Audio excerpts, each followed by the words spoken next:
और टमाटर का रंग नहीं देखा? आप बात ही नहीं करना चाहते टमाटर, क्योंकि टमाटर की कीमत ने आपके चेहरों को लाल कर दिया। आप टमाटर पे बात ही नहीं करना चाहते। और अध्यक्ष महोदय, दुनिया में नहीं हुआ होगा कि किसी ने महंगाई पर कोई बात रखी हो, उसे जेल भेज दें आप। लोकतंत्र में ये अधिकार है कि हम लोगों को जागरूक करें, संदेश दें। एक तो रास्ता निकाला उसने कि हम टमाटर की दुकान खोल करके लोगों को जागरूक करें। कैसा लोकतंत्र है जिसने टमाटर पे जगाया? आपने उससे दुकानदार के न केवल बेटे को, उसके पिता को जेल भेज दिया। क्या यही लोकतंत्र है आपका? आपने जेल भेज दिया उन दोनों को। और टमाटर के लिए आपको फोर्स लगानी पड़ी, इसलिए कि केवल ये बात कह दी हम लोगों ने, समाजवादियों ने केवल ये बात कह दी कि हो सकता है टमाटर को Z+ की सुरक्षा देनी पड़े, सिक्योरिटी देनी पड़े, क्योंकि खबरें आ रही थी उत्तर प्रदेश के कोने कोने से, कई जगह से, क्या टमाटर आया और चोरी हो गया, ट्रक से लदा हुआ टमाटर ले गए। सरकार तब जागी जब बनारस में दुकान लगाई और ये जागरूक किया, तब सरकार जागी। सरकार ये बताए कि टमाटर की कीमत क्या थी, क्यों आपको अपनी दुकानें लगानी पड़ी। नोएडा, गाजियाबाद, बड़े बड़े शहरों में आपको टमाटर की दुकानें दिखाने लगी। सपना दिखा रहे $1 ट्रिलियन इकोनॉमी का, और आप टमाटर के ठेले लगा रहे हैं।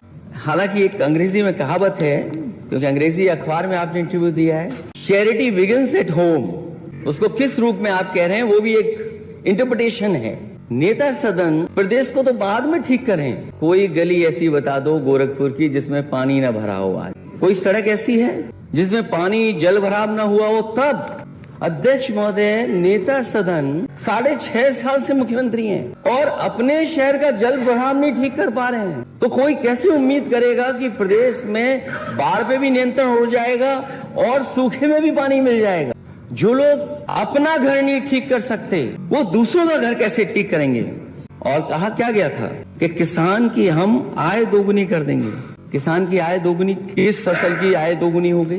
नेता सदन बताएं, पूरे प्रदेश में माननीय सदस्य यहाँ बैठे हैं, अगर कहीं भी 6.5 साल में देखिए एक नई मंडी बनाई हो, एक मंडी नई बनाई हो, और मंडी के साथ साथ जिन फसलों की कीमत देनी चाहिए थी सरकार को, क्या फसलों की कीमत सरकार दे रही है जिससे कि हम ये कह सकें कि हमारे किसानों की आय दोगुनी हो गई।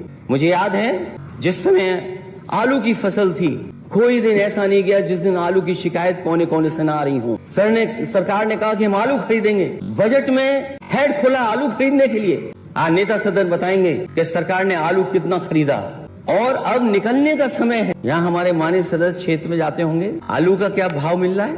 क्या आलू का भाव मिलने लगा किसी को?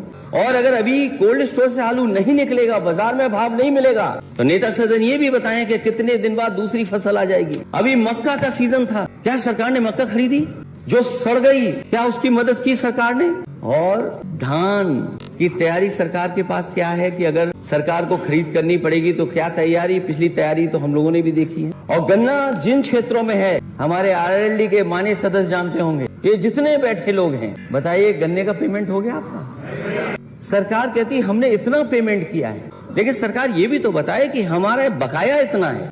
और जिस तरीके से महंगाई बढ़ रही है, क्या सरकार उस हिसाब से गन्ने की कीमत दे रही है? और कितना बकाया है चीनी गन्ना किसानों का? गन्ना किसानों का बकाया, ये तो कहते हैं हम किसानों की आय दोगुनी करेंगे। क्या आपने आलू एक्सपोर्ट किया? आपने कहा कि हमने एक्सपोर्ट बढ़ा दिया। इधर हो सकता है कुछ चीजें एक्सपोर्ट हुई हो, और ऐसा नहीं है अध्यक्ष महोदय की पहले एक्सपोर्ट नहीं होता था, पहले भी एक्सपोर्ट होता रहा है। आप कह रहे हैं कि आपने चावल एक्सपोर्ट किया है। मुझे लगता है ये दिल्ली और लखनऊ वाले इंजन टकरा रहे हैं। नेता सदन खड़े होकर बताएंगे कि एक्सपोर्ट कब से बंद है, चावल कब से बंद है एक्सपोर्ट? आम भेजा है आपने, आम तो पहले भी जाता था। जिन लोगों ने मंडियां संभाली होंगी, मंडी सरकारों में रहेंगे, वो जानते हैं कि बहुत सी चीजें पहले भी एक्सपोर्ट होती थी। हमें बताएं आलू कितना एक्सपोर्ट हो गया आपका, धान चावल कितना एक्सपोर्ट हो गया? और सुना है कि अब तो लंदन आम जा रहा है, आम वेजिटेबल्स मिर्जापुर से जा रही, बलिया से जा रही है।